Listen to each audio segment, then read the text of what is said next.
মার্কিন শুল্ক নিয়ে প্রতিযোগী দেশগুলোর তুলনায় ভালো অবস্থানে বাংলাদেশ, বলছেন অর্থনীতিবিদরা। বিকল্প বাজার খোঁজার তাগিদ খসরুর।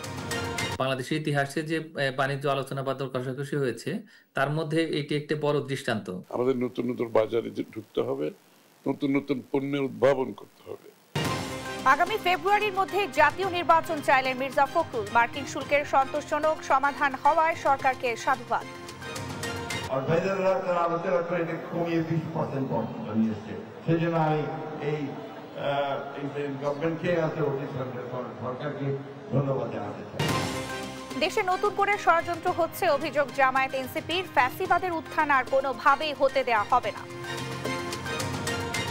কঠিন ও সময় সাপেক্ষ হলেও স্বপ্নের বাংলাদেশ গড়া হবে, আশাবাদ ক্রীড়া উপদেষ্টার। ফ্যাসিবাদ পুনরুত্থান রুখবে জুলাই গ্রাফিতি। এবং গুলশানে চাঁদাবাজির মামলায় আরও একজন গ্রেফতার। নাশকতার অভিযোগে 8 আওয়ামী কর্মী আটক। আগস্ট ঘিরে নেই নিরাপত্তার শঙ্কা। সংবাদ রাতে দেখছিলেন সংবাদ শিরোনাম, সঙ্গে আছি আমি শারমিন নাসি। এবার থাকছে বিস্তারিত। বাংলাদেশি পণ্যের শুল্ক হার 35 থেকে কমিয়ে 20% নির্ধারণ করেছে যুক্তরাষ্ট্র। শুক্রবার শুল্ক নিয়ে হোয়াইট হাউসের এক ঘোষণায় এই তথ্য জানানো হয়। একে কূটনৈতিক বিজয় হিসেবে দেখছেন বাংলাদেশের অন্তর্বর্তী সরকারের প্রধান ডক্টর মোহাম্মদ ইউনূস। মাকদুরা মিতির রিপোর্ট। চলতি বছরের 2 এপ্রিল বাণিজ্য ঘাটতির কথা উল্লেখ করে বিশ্বের বিভিন্ন দেশের উপর উচ্চ হারে পাল্টা শুল্ক আরোপ করেন মার্কিন প্রেসিডেন্ট ডোনাল্ড ট্রাম্প। সে সময়ে বাংলাদেশের উপর শুল্ক আরোপ করা হয় 37%। পরে 9 এপ্রিল ওই শুল্ক 3 মাসের জন্য স্থগিত করা হয়। পাশাপাশি বিভিন্ন দেশকে এ নিয়ে আলোচনার সুযোগ দেন ওয়াশিংটন। গত 8 জুলাই 3 মাসের সময়সীমা শেষ হওয়ার আগের দিন ট্রাম্প চিঠি দিয়ে জানিয়ে দেন বাংলাদেশের পাল্টা শুল্ক 2% কমিয়ে 35% করা হয়েছে। পরে শুল্ক হার কমাতে চাওয়া দেশগুলোকে যুক্তরাষ্ট্রের সঙ্গে বাণিজ্য চুক্তির আহ্বান জানিয়ে 31 জুলাই পর্যন্ত সময় দেন ট্রাম্প। এরপর শুরু হয় আলোচনা। বাংলাদেশের পক্ষে অংশ নেন বাণিজ্য উপদেষ্টা শেখ বশিরউদ্দিন। ওয়াশিংটনে তৃতীয় দফায় চূড়ান্ত আলোচনা হয় 29 জুলাই। শেষমেশ বাংলাদেশি পণ্যে 15% শুল্ক কমিয়েছে যুক্তরাষ্ট্র। হোয়াইট হাউসের ঘোষণায় পাল্টা শুল্ক 20% নির্ধারণ করা হয়েছে। যুক্তরাষ্ট্রের সঙ্গে আলোচনায় বাংলাদেশ প্রতিনিধি দলের সঙ্গে ছিলেন জাতীয় নিরাপত্তা উপদেষ্টা খলিলুর রহমান। তিনি বলেন, সম্ভাব্য 35% পাল্টা শুল্ক এড়াতে সফল হওয়াতে পোশাক ও এ খাতের উপর নির্ভরশীল লাখ লাখ মানুষের জন্য সুসংবাদ। বাংলাদেশের স্বার্থ রক্ষা করে যুক্তরাষ্ট্রের সঙ্গে বাণিজ্য চুক্তি করা হয়েছে জানিয়ে বাণিজ্য উপদেষ্টা শেখ বশিরউদ্দিন বলেন, রপ্তানি বাধাগ্রস্ত হওয়ার আর কোনো শঙ্কা থাকলো না। আর এই চুক্তিকে বাংলাদেশের কূটনৈতিক বিজয় হিসেবে মন্তব্য করেছেন প্রধান উপদেষ্টা। শুক্রবার সকালে প্রধান উপদেষ্টার প্রেস উইংসে পাঠানো এক বিবৃতিতে এ মন্তব্য করেছেন তিনি। ডক্টর ইউনূস বলেন, বাংলাদেশের আলোচকরা অসাধারণ কৌশলগত দক্ষতা এবং বাংলাদেশের অর্থনৈতিক স্বার্থ রক্ষা ও উন্নয়নের প্রতি অটুট প্রতিশ্রুতি প্রদর্শন করেছেন। এ সাফল্য বাংলাদেশের দৃঢ়তা এবং আরও শক্তিশালী অর্থনৈতিক ভবিষ্যতের সাহসী দৃষ্টিভঙ্গির শক্তিশালী প্রমাণ বলে মন্তব্য করেন প্রধান উপদেষ্টা। মাকদুরা মিতি, নিউজ ডেস্ক, দেশ টিভি। বাংলাদেশের রপ্তানি পণ্যের উপর 15% কমিয়ে যুক্তরাষ্ট্রের 20% শুল্ক আরোপের ঘোষণা বাংলাদেশের ইতিহাসে বাণিজ্যিক আলোচনার এক বড় দৃষ্টান্ত, বলছেন বিশেষজ্ঞরা। জানান, প্রতিযোগিতা দেশগুলোর মধ্যে ভালো অবস্থানে রয়েছে বাংলাদেশ, তবে ভিন্ন মত দিচ্ছেন অনেকে। জানান, এই শুল্ক হারের বিপরীতে যুক্তরাষ্ট্রকে যে প্রতিশ্রুতি দেয়া হয়েছে তার তুলনায় অর্জন কম। বিকল্প বাজার খোঁজার তাগিদ দিয়েছেন বিএনপি স্থায়ী কমিটির সদস্য আমির খসরু মাহমুদ চৌধুরী। তারেক মাহমুদ সুজনের রিপোর্ট। বাণিজ্য উপদেষ্টা শেখ বশিরউদ্দিনের নেতৃত্বে যুক্তরাষ্ট্রে সফররত বাংলাদেশের প্রতিনিধি দলের 3 দিন বৈঠক শেষে বাংলাদেশের রপ্তানি পণ্যের উপর 15% কমিয়ে 20% পাল্টা শুল্ক আরোপের ঘোষণা দিয়েছে যুক্তরাষ্ট্র। চলতি মাস থেকেই কার্যকর হবে এই সিদ্ধান্ত। নতুন এ শুল্ক আরোপ নিয়ে নানা প্রতিক্রিয়া জানাচ্ছেন বিশেষজ্ঞরা। BIISS এর গবেষণা পরিচালক ডক্টর মাহফুজ কবির জানান, বাংলাদেশের ইতিহাসে বাণিজ্যিক আলোচনার এক বড় দৃষ্টান্ত এটি। প্রতিযোগী দেশগুলোর মধ্যে ভালো অবস্থানে রয়েছে বাংলাদেশ।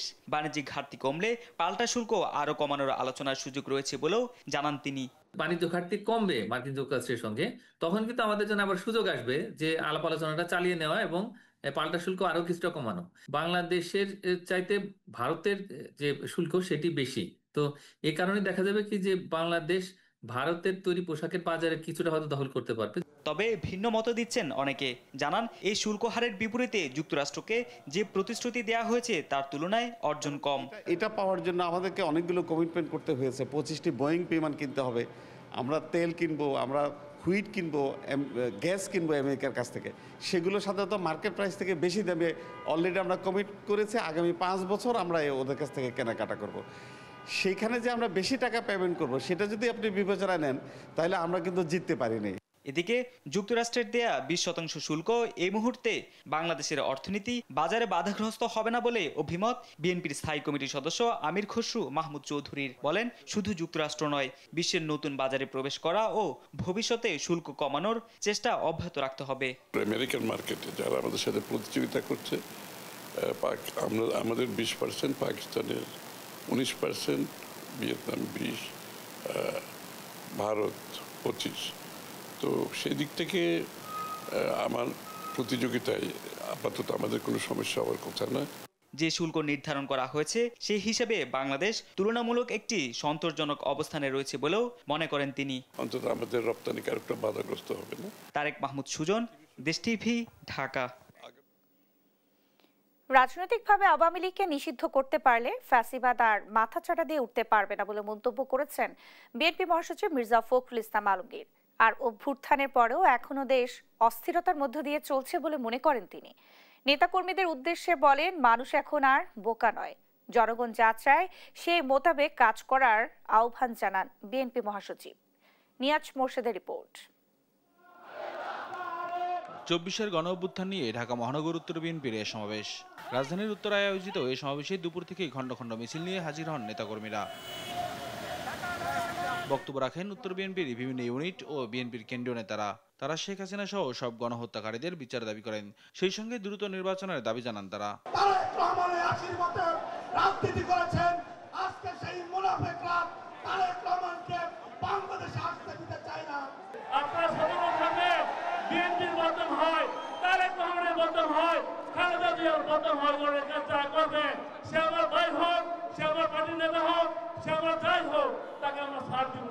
অনেক ছলনা করেছেন, যদি নন্দিত হয়ে যেতে চান গণতন্ত্রের পথে আছেন। সংস্কারের নামে, বিচারের নামে ফ্যাসিবাদকে উস্কে দিয়ে তার নির্বাচনকে পিছিয়ে দেওয়ার অপচেষ্টা করছে। আমরা খুব দৃঢ়ভাবে বলতে চাই, কোন ষড়যন্ত্রকে আর সফল হতে দেব না। এ সময় বিএনপি মহাসচিব বলেন, যারা লুটপাটের সঙ্গে জড়িত তাদের সঙ্গে বিএনপির কোনো আপোষ নেই। যারা চাঁদাবাজি করে, যারা মানুষের সম্পত্তি লুট করে নিয়ে যায়, তাদের বিরুদ্ধে আমাদের কোন রকমের আপোষ থাকবে না। জুলাই আন্দোলনের 1 বছর পূর্ণ না হতেই দেশে অস্থিরতা তৈরি হয়েছে বলে মন্তব্য করেন মির্জা ফখরুল। এ থেকে মুক্তি পেতে দ্রুত নির্বাচনের দাবি জানান তিনি।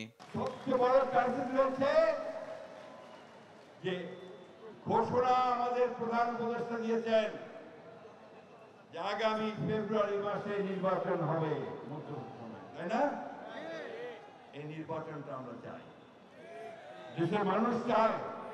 দেশের মানুষ একটা নির্বাচিত সরকারের অধীনে দেশ পরিচালনা করতে চায়। এই সময় বাংলাদেশের উপর যুক্তরাষ্ট্রের আরোপিত শুল্ক কমানোর জন্য অন্তর্বর্তী সরকারকে ধন্যবাদ জানান বিএনপি মহাসচিব। শত শত প্রাণ। নিয়াজ মোর্শেদ, দেশ টিভি, ঢাকা। পিআর পদ্ধতি দাবি করে একটি রাজনৈতিক মহল নির্বাচন পেছানোর ষড়যন্ত্র করছে বলে অভিযোগ করেছেন বিএনপি স্থায়ী কমিটির সদস্য মির্জা আব্বাস। শুক্রবার রাজধানীতে এক সমাবেশে তিনি বলেন, জনগণ ইভিএম এর মতো পিআর পদ্ধতিকেও প্রত্যাখ্যান করবে। তাইফুর রহমান তুহিনের রিপোর্ট। শুক্রবার বিকেলে রাজধানীর যাত্রাবাড়ি এলাকায় 24-এর গণ অভ্যুত্থানে শহীদদের স্মরণে সমাবেশ করে ঢাকা মহানগর দক্ষিণ বিএনপি। অভ্যুত্থানের 11 মাস পার হলেও এখনো বিচার নিশ্চিত না হওয়ায় সরকারের সমালোচনা করেন বিএনপি নেতারা। আর দোষীদের দৃষ্টান্তমূলক শাস্তি চান শহীদ পরিবারের সদস্যরা।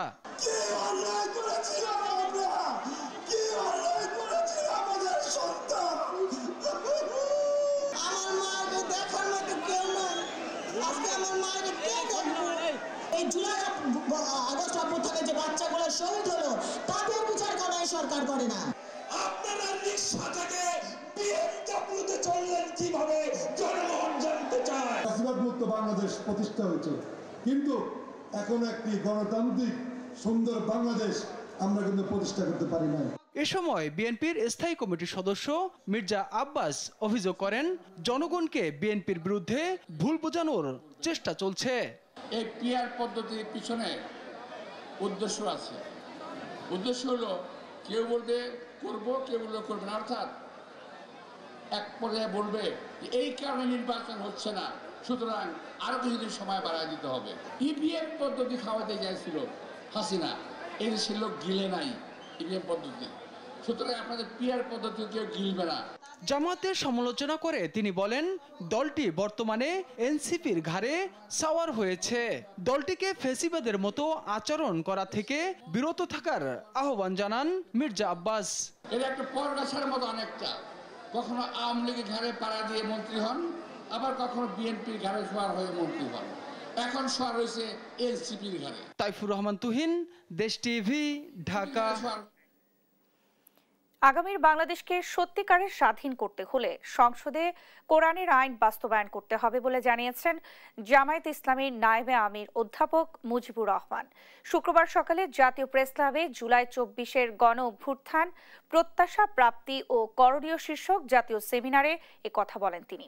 সেমিনারে যোগ দিয়ে জাতীয় নাগরিক পার্টির মুখ্য সমন্বয়ক নাসির উদ্দিন পাটোয়ারি বলেছেন, জুলাই অভ্যুত্থান যারা শহীদ ও আহত হয়েছে তারা ডান বাম বোঝে না।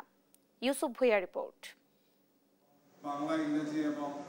শুক্রবার সকালে জাতীয় প্রেস ক্লাবে জুলাই 24-এর গণ অভ্যুত্থান, প্রত্যাশা, প্রাপ্তি ও করণীয় শীর্ষক জাতীয় সেমিনার আয়োজন করে বাংলাদেশ জামায়াতে ইসলামী। সেমিনারে স্বাধীনতার শহীদ ও আহত যারা বইয়ের ইংরেজি ও আরবি ভাষণের মোড়ক উন্মোচন করা হয়। সেমিনারে বক্তারা বলেন, নতুন করে ষড়যন্ত্র করা হচ্ছে, তবে আগামীর বাংলাদেশে নতুন ফ্যাসিবাদের উত্থান কোনোভাবেই হতে দেওয়া হবে না। ফ্যাসিবাদের ভূত যদি সরকারের ভিতরে থাকে, প্রধান উপদেষ্টা আপনি যতই চেষ্টা করেন আপনি সফল হতে পারবেন না। যারা বিগত সময়ে ফ্যাসিস্ট হয়ে উঠেছিল, যারা সহায়ক শক্তি হিসেবে কাজ করেছে, তাদেরকে প্রত্যেককে আইডেন্টিফাই করতে হবে। এই চাঁদাবাজি, টেন্ডারবাজি আর ওই দখলদারিত্বের রাজনীতি করে আগামীতেও কেউ টিকে থাকবে, রাজত্ব করবে, তাহলে তারা বোকার স্বর্গে বসবাস করছে। সেমিনারে যোগ দিয়ে জাতীয় নাগরিক পার্টির মুখ্য সমন্বয়ক নাসির উদ্দিন পাটোয়ারি বলেন, জুলাই অভ্যুত্থানে যারা শহীদ ও আহত হয়েছে তারা ডান বাম বুঝে না। যারা জুলাই গণ অভ্যুত্থানের শহীদ, যারা আহত, তারা ডান বাম বুঝে না। আমরা পৃথিবীতে বাংলাদেশের উত্থান চাই। বাংলাদেশের মানুষ যেমন, বাংলাদেশের কৃষ্টি, কালচার, ভ্যালু যেমন থাকবে, সেভাবেই ভবিষ্যতে বাংলাদেশের উত্থান হবে। এ সময় নতুন বাংলাদেশে চাঁদাবাজের কোনো ঠাঁই হবে না বলেও জানান এই এনসিপি নেতা। যারা সন্ত্রাস, চাঁদাবাজ, যারা জালেম করবে, যারা জুলুম করবে, জালেম হিসেবে আবির্ভূত হবে, আমরা মুসলিমরা ঐক্যবদ্ধভাবে ইনশাআল্লাহ ভবিষ্যতে বাংলাদেশে একটি ইউনিটি বা ঐক্যের জায়গায় প্রতিষ্ঠা হবে। সভাপতির বক্তব্যে জামাতে ইসলামীর নায়েবে আমির ও সাবেক এমপি অধ্যাপক মুজিবুর রহমান বলেন, আগামীর বাংলাদেশকে সত্যিকারের স্বাধীন করতে হলে সংসদে কোরআনের আইন বাস্তবায়ন করতে হবে। আগামী দিনের বাংলাদেশকে, বাংলাদেশের জনসাধারণকে সত্যিকার যদি স্বাধীন করতে হয়, মানব রচিত মতবাদকে বাংলাদেশের জমিনে দাফন করে দিয়ে জাতীয় সংসদে কোরআনের আইনকে বিজয়ী করতে হবে। এ সময় জামায়াতে ইসলামের আমির ডাক্তার শফিকুর রহমানের সুস্থতা কামনায় সবাইকে দোয়া করার আহ্বান জানান তিনি।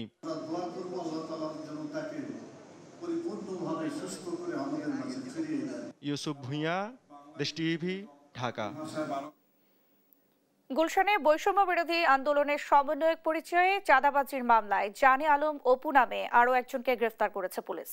এ নিয়ে 6 জনকে গ্রেফতার করা হলো।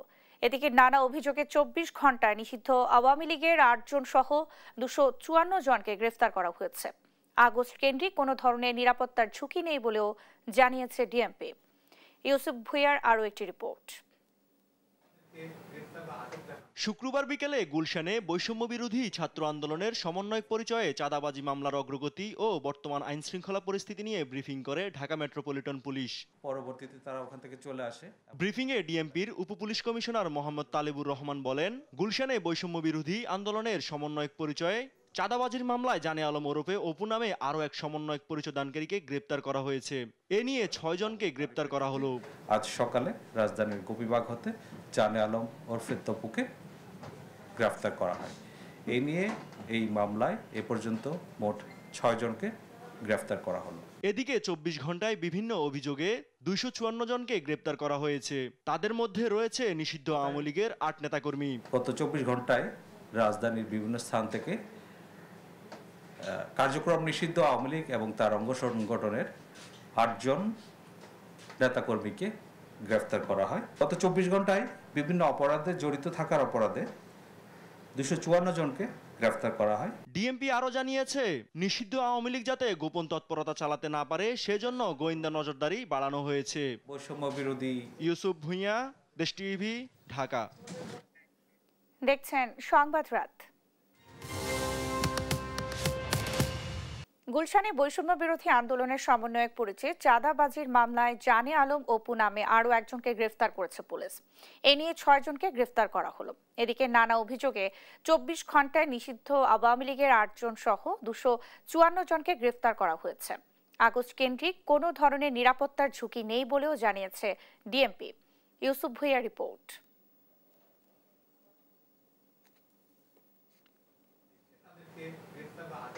শুক্রবার বিকেলে গুলশানে বৈষম্য বিরোধী ছাত্র আন্দোলনের সমন্বয়ক পরিচয়ে চাঁদাবাজি মামলার অগ্রগতি ও বর্তমান আইনশৃঙ্খলা পরিস্থিতি নিয়ে ব্রিফিং করে ঢাকা মেট্রোপলিটন পুলিশ। পরবর্তীতে তারা ওখান থেকে চলে আসে। ব্রিফিংয়ে ডিএমপির উপপুলিশ কমিশনার মোহাম্মদ তালেবুর রহমান বলেন, গুলশানে বৈষম্য বিরোধী আন্দোলনের সমন্বয়ক পরিচয়ে চাঁদাবাজির মামলায় জানে আলম ওরফে অপু নামে আরও এক সমন্বয়ক পরিচয়দানকারীকে গ্রেপ্তার করা হয়েছে। এ নিয়ে 6 জনকে গ্রেপ্তার করা হলো। আজ সকালে রাজধানীর গোপীবাগ হতে জানে আলম ওরফে তপুকে গ্রেফতার করা হয়। এই নিয়ে এই মামলায় এ পর্যন্ত মোট 6 জনকে গ্রেফতার করা হলো। এদিকে 24 ঘন্টায় বিভিন্ন অভিযোগে 254 জনকে গ্রেপ্তার করা হয়েছে। তাদের মধ্যে রয়েছে নিষিদ্ধ আওয়ামী লীগের 8 নেতাকর্মী। গত 24 ঘন্টায় রাজধানীর বিভিন্ন স্থান থেকে কার্যক্রম নিষিদ্ধ আওয়ামী লীগ এবং তার অঙ্গ সংগঠনের 8 জন নেতাকর্মীকে গ্রেফতার করা হয়। গত 24 ঘন্টায় বিভিন্ন অপরাধে জড়িত থাকার অপরাধে 254 জনকে গ্রেফতার করা হয়। ডিএমপি আরো জানিয়েছে, নিষিদ্ধ আওয়ামী লীগ যাতে গোপন তৎপরতা চালাতে না পারে সেজন্য গোয়েন্দা নজরদারি বাড়ানো হয়েছে। বৈষম্য বিরোধী ইউসুফ ভুঁইয়া, দেশ টিভি, ঢাকা। চাঁপাইনবাবগঞ্জের সোনামসজিদ স্থলবন্দরকে আন্তর্দেশীয় যোগাযোগের ক্ষেত্রে গুরুত্বপূর্ণ উল্লেখ করে এর পরিধি বাড়াতে উদ্যোগ নেওয়ার কথা জানিয়েছেন নৌপরিবহন উপদেষ্টা এম সাখাওয়াত হোসেন। শুক্রবার দুপুরে সোনামসজিদ স্থলবন্দরের স্থানীয় প্রশাসন, কাস্টমস ও ট্রেড ইউনিয়নের সঙ্গে মতবিনিময় শেষে সাংবাদিকদের এসব কথা বলেন তিনি।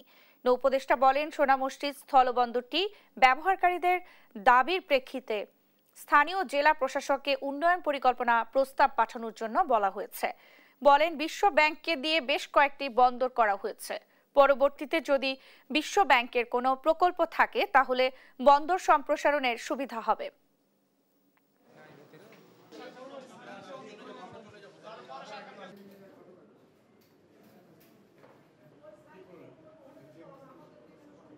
আমি অলরেডি বলেছি যে সমস্যা কিছু আছে, সেই সমস্যাগুলো দেখার জন্য ডিসি সাহেবকে বলেছি। একটা রাস্তার বিষয় আছে, 2.5 কিলোমিটার 3 কিলোমিটার রাস্তা, এটা একটা প্ল্যান করার জন্য। আর বন্দরের যে ইয়ার্ড তৈরি করার জন্য আমরা এখন দেখছি যে এখানে জায়গা জমি আছে, কিছু খাস আছে। এটা তো অনেক ইম্পর্টেন্ট বন্দর এবং অনেক পুরনো বন্দর, তো এটার সাথে হয়তো ভবিষ্যতে লিঙ্ক আপও হতে পারে। সেই কারণে এই বন্দরটাকে আর একটু সম্প্রসারণ করা দরকার। জুলাই আর্ট ওয়ার্ক ফ্যাসিবাদের পুনরুত্থানে বাধা হয়ে দাঁড়াবে বলে মন্তব্য করেছেন স্থানীয় সরকার উপদেষ্টা আসিফ মাহমুদ সজীব ভুঁইয়া। বলেন, 24 জুলাইয়ের দেয়ালগুলো প্রতিবাদের কণ্ঠস্বর হয়ে উঠেছিল। এদিকে আগামী নির্বাচনের প্রচার কিংবা ব্যক্তি স্বার্থে গ্রাফিতির উপর পোস্টার না লাগানোর অনুরোধ করেন উত্তর সিটির প্রশাসক। আলিমুজ্জামান সাফওয়ানের রিপোর্ট।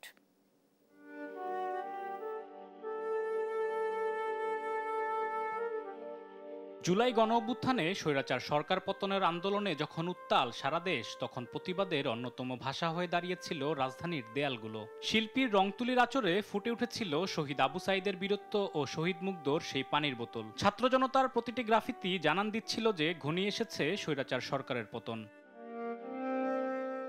জুলাই অভ্যুত্থানের বর্ষপূর্তি উপলক্ষে ঢাকা উত্তর সিটি কর্পোরেশন কারণ বাজার এলাকায় মেট্রো রেলের 16টি পিলারে ফ্যাসিবাদের 16 বছরের জুলুম এবং বিজয় সরণি থেকে আগারগাঁও পর্যন্ত জুলাই অভ্যুত্থানের স্মরণে 36টি পিলারে গ্রাফিতি অঙ্কন করে।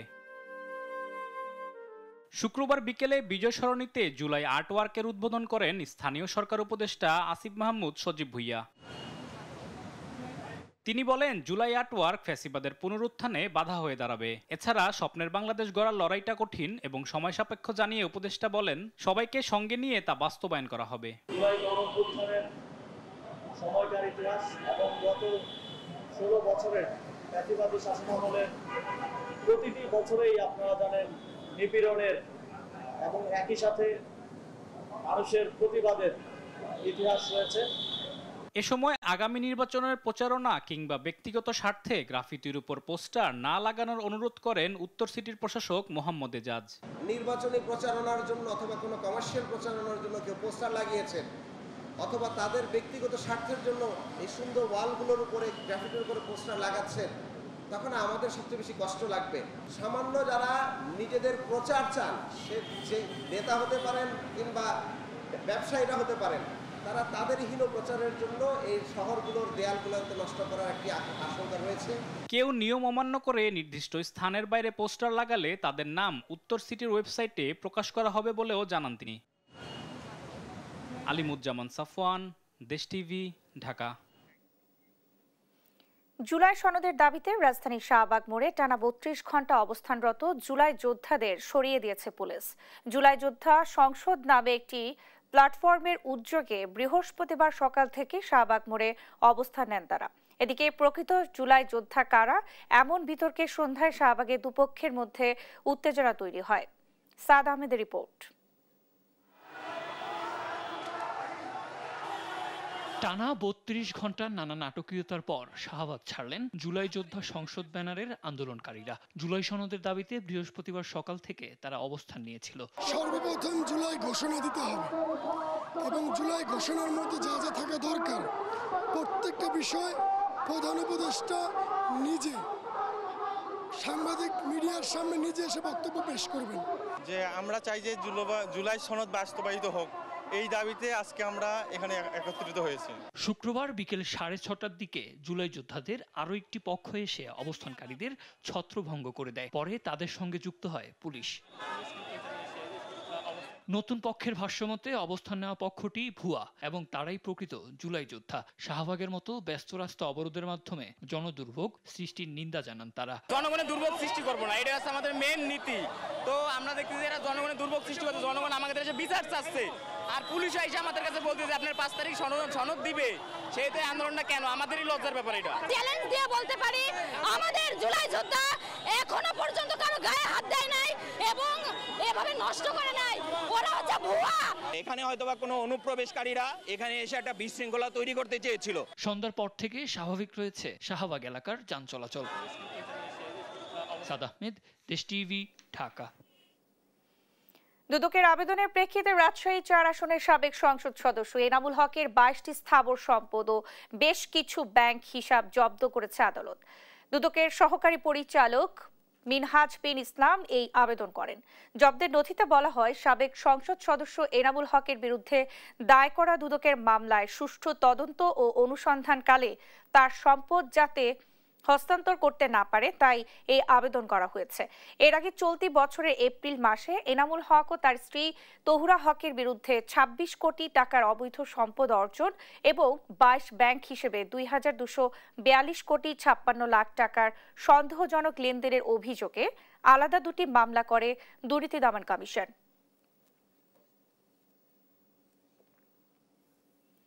জামায়াতে আমির ডাক্তার শফিকুর রহমানের হার্টের বাইপাস সার্জারি শনিবার সকাল 7টায় রাজধানীর ইউনাইটেড হাসপাতালে হবে বলে জানিয়েছেন দলটির সেক্রেটারি জেনারেল অধ্যাপক মিয়া গোলাম পরওয়ার। শুক্রবার কেন্দ্রীয় কার্যালয়ে সংবাদ সম্মেলনে তিনি জানান, জামায়াত আমিরের ওপেন হার্ট সার্জারির বিষয়টি পারিবারিক ও দলীয়ভাবে সিদ্ধান্ত নেওয়া হয়েছে। সার্জারিটি হৃদরোগ বিশেষজ্ঞ ডাক্তার জাহাঙ্গীর কবির পরিচালনা করবেন। হাসপাতালে ভিড় না করে সবাইকে দোয়া করার আহ্বান জানান জামায়াতের সেক্রেটারি জেনারেল।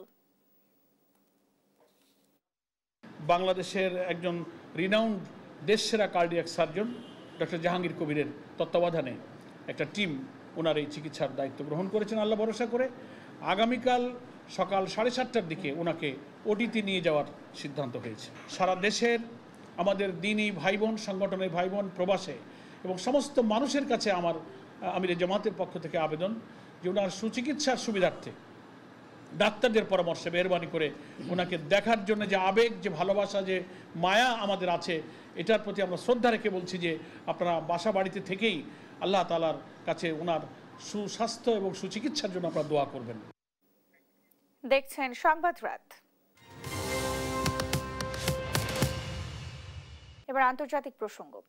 শুধুমাত্র বেঁচে থাকার খাবার আনতে গিয়ে প্রাণ হারিয়েছেন ফিলিস্তিনের অবরুদ্ধ গাজা উপত্যকার 1373 জন মানুষ, যার মধ্যে বেশিরভাগকেই গুলি করে হত্যা করেছে দখলদার ইসরায়েলের সেনারা। শুক্রবার এ তথ্য জানিয়েছে জাতিসংঘের ফিলিস্তিন বিষয়ক মানবাধিকার অফিস। রায়হান কবির শুভ্রের রিপোর্ট। তীব্র খাদ্য সংকটে ধ্বংসস্তূপে পরিণত হয়েছে ফিলিস্তিনের গাজা উপত্যকা।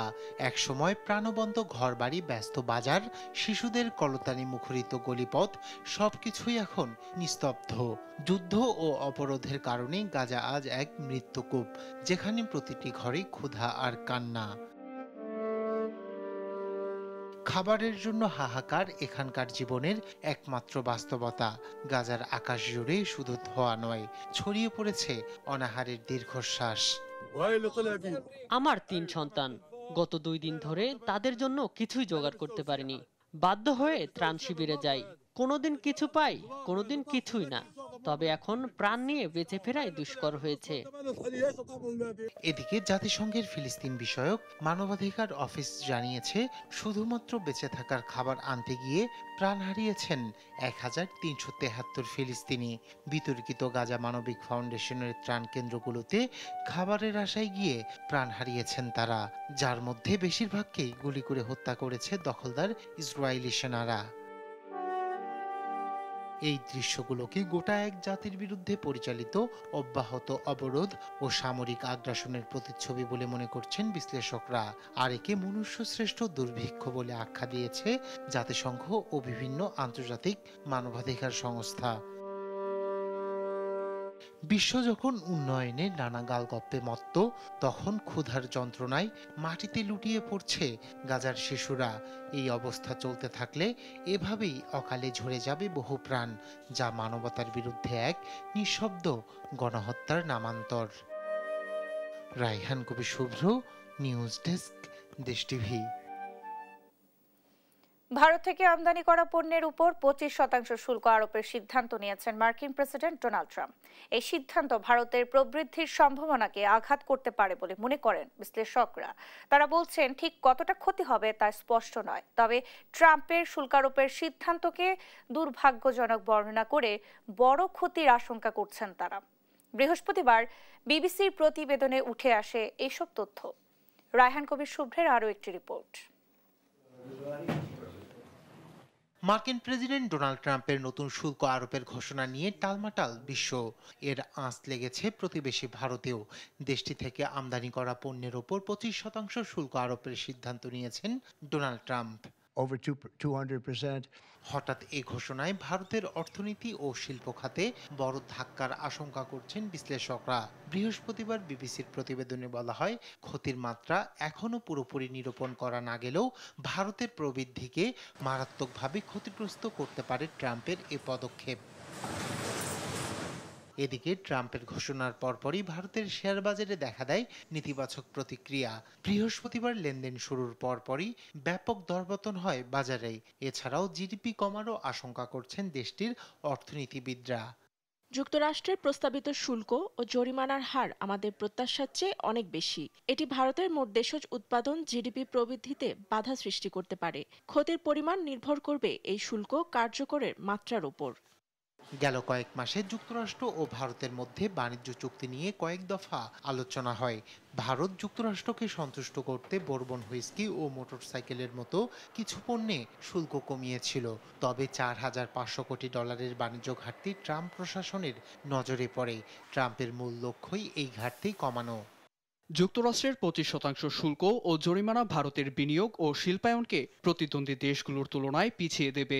চীন ও ভিয়েতনামের মতো অন্যান্য এশীয় অর্থনীতির তুলনায় ভারত পিছিয়ে পড়বে। ভারতের অর্থনৈতিক অঙ্গনে ব্যাপক আলোড়ন তুলেছে ট্রাম্পের এই ঘোষণা।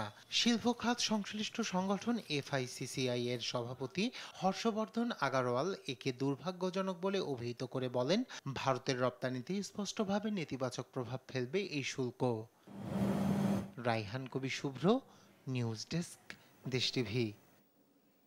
বৃহস্পতিবার ইউক্রেনের কিয়েভে ড্রোন ও ক্ষেপণাস্ত্র হামলা চালিয়েছে রাশিয়া। ওই হামলায় নিহতের সংখ্যা বেড়ে দাঁড়িয়েছে 28 জনে। নিহতদের মধ্যে 3 শিশু রয়েছে। রাশিয়ার এমন কর্মকাণ্ডের তীব্র নিন্দা জানিয়েছেন মার্কিন প্রেসিডেন্ট ডোনাল্ড ট্রাম্প। এদিকে রাশিয়ার শাসন পরিবর্তনের জন্য বিশ্বকে চাপ দেওয়ার আহ্বান জানিয়েছেন ইউক্রেনের প্রেসিডেন্ট ভলোদিমির জেলেনস্কি। রায়হান কবির শুভ্রের রিপোর্ট। ইউক্রেন জুড়ে রাতভর অতর্কিত হামলা চালিয়েছে রুশ বাহিনী। মুহুর্মুহুর ক্ষেপণাস্ত্র ও ড্রোন হামলায় দেশটির রাজধানী কিয়েভে নিহত হয়েছে বেশ কয়েকজন। তাদের মধ্যে রয়েছে 3 শিশু, যাদের একজনের বয়স মাত্র 2 বছর। ইউক্রেনের স্বরাষ্ট্র মন্ত্রণালয় জানিয়েছে, বৃহস্পতিবার চালানো এই হামলায় 16 শিশু সহ 2 শতাধিক ব্যক্তি আহত হয়েছে। এটি সাম্প্রতিক সময়ের মধ্যে সবচেয়ে বড় প্রাণঘাতী হামলা। এদিন শহরে ঘোষণা করা হয় রাষ্ট্রীয় শোক। এই আবহে রাশিয়ার শাসন ব্যবস্থা পরিবর্তনের জন্য বিশ্বকে চাপ দেওয়ার আহ্বান জানিয়েছেন ইউক্রেনের প্রেসিডেন্ট ভলোদিমির জেলেনস্কি। অন্যথায় প্রেসিডেন্ট ভ্লাদিমির পুতিন প্রতিবেশীদের অস্থিতিশীল করে তুলবেন বলে যুক্তি দেন তিনি। বৃহস্পতিবার হেলসিঙ্কি চুক্তি সইয়ের 50 বছর পূর্তি উপলক্ষে আয়োজিত এক সম্মেলনে এসব কথা বলেন জেলেনস্কি। আমি বিশ্বাস করি রাশিয়াকে এই যুদ্ধ বন্ধ করার জন্য চাপ দেওয়া যেতে পারে, কিন্তু যদি বিশ্ব রাশিয়ার শাসন পরিবর্তনের লক্ষ্য না রাখে, তবে এর অর্থ হলো যুদ্ধ শেষ হওয়ার পরেও মস্কো এখনো প্রতিবেশী দেশগুলোকে অস্থিতিশীল করার চেষ্টা করবে। রুশ এই হামলাকে ন্যাক্কারজনক আখ্যা দিয়ে তীব্র নিন্দা জানিয়েছেন মার্কিন প্রেসিডেন্ট ডোনাল্ড ট্রাম্প। আমি মনে করি রাশিয়া যা করছে তা ন্যাক্কারজনক, এটি ঘৃণ্য। এই প্রেক্ষাপটে বিশেষ দূত স্টিভ উইটকফকে পরবর্তীতে রাশিয়া সফরে পাঠাবো। এছাড়াও মস্কোর ওপর আমরা নতুন করে নিষেধাজ্ঞা আরোপ করতে যাচ্ছি। ট্রাম্পের নতুন এই সিদ্ধান্ত রাশিয়াকে আরো দমিয়ে রাখবে, তবে এর ফলে আন্তর্জাতিক বাণিজ্যে ব্যাঘাতের ঝুঁকি তৈরি করবে বলে মনে করছেন বিশ্লেষকরা। রায়হান কবির শুভ্র, নিউজ ডেস্ক, দেশ টিভি। দেখছেন সংবাদ রাত।